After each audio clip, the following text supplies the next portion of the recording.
I accidentally became a meme, and this is that story. My name is Jeremy Meeks, but you might know me from my mugshot. Life is crazy. If anyone would have told me 10 years ago that I was gonna be traveling the world, walking on fashion shows, acting in movies, I don't know what I would have done. It might have been a fight because it just wouldn't have made sense. This all started in the 90s. So I had come from Washington State. When I got to Vacaville, I didn't know anything about anything. It was eye-opening. There was a lot of gang stuff going on. I learned really fast about colors and neighborhoods, and that's where a lot of my trouble started, and going to juvenile halls. And there was a lot of fighting, a lot of shooting. I've just been in the streets. I've been locked up, you know, like half of my life. I was picking up my little brother for work at 6 in the morning. We left out of his court and probably went 3 or 4 blocks. We got pulled over. And I'm thinking this is just a routine stop. It's so early in the morning. And so my little brother asked me, like, do you have anything in the car? I'm like, nah, there's nothing. So they take us out the car, they search. I didn't think he was gonna be able to get my trunk open, to be honest. It was kind of tricky. And he got it open. They pull the gun out, ask me whose it is. I'm like, I don't know who that gun is. They're like, well, the car is in your wife's name, so we're gonna go take your wife to jail. So I was like, no, it's mine.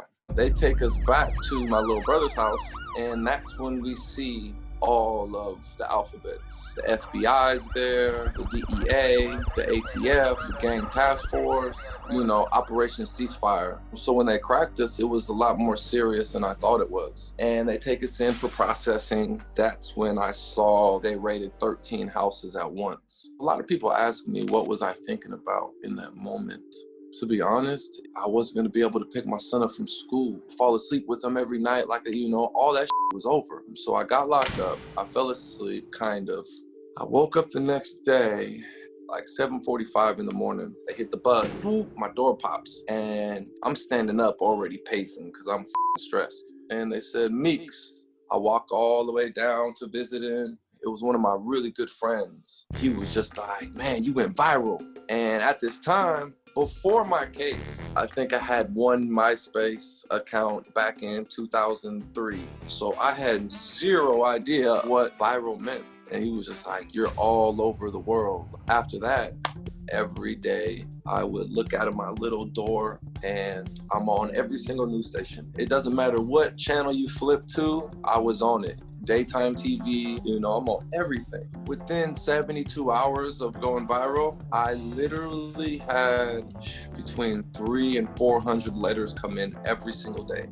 We used to have to pass letters down the tier, and everyone used to read them out loud, one by one. You know, you find a crazy letter, you read it over the tier, and that's how I was going through them all because it was too much.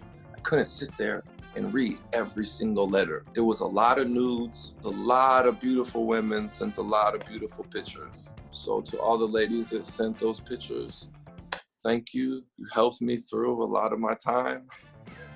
It was actually the Stockton Police Department.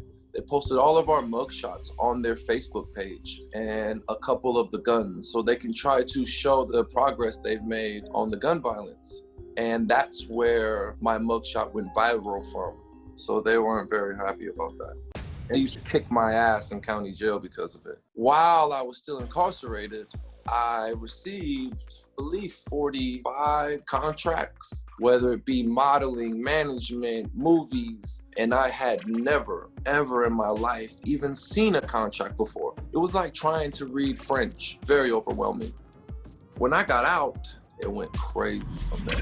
It's a whole new world. And I like really hit the ground running. I've walked the biggest fashion shows, Milan, Paris, the list goes on. I shot 5 movies in 10 months, some of the biggest campaigns. It was just crazy.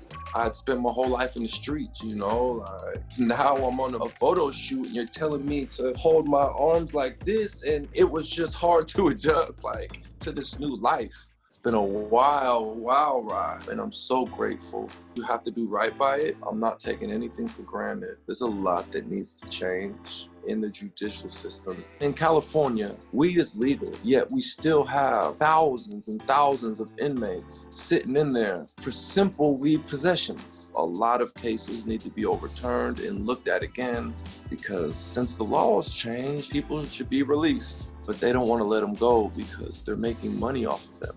Charles Johnson, he is in New Folsom State Prison with an unjust 3 strikes case. Weldon Angelo, been out for some years. He's doing a lot of incredible work when it comes to prison reform. People say the system's broken. It's not. It's working perfectly fine. That's how it's designed. So go watch Trigger on BET Plus, Dutch. True to the Game, Part 2. And thank you to the Stockton Police Department for posting my mugshot. And I'm not saying that in an asshole way. I'm being honest. It helped change my life.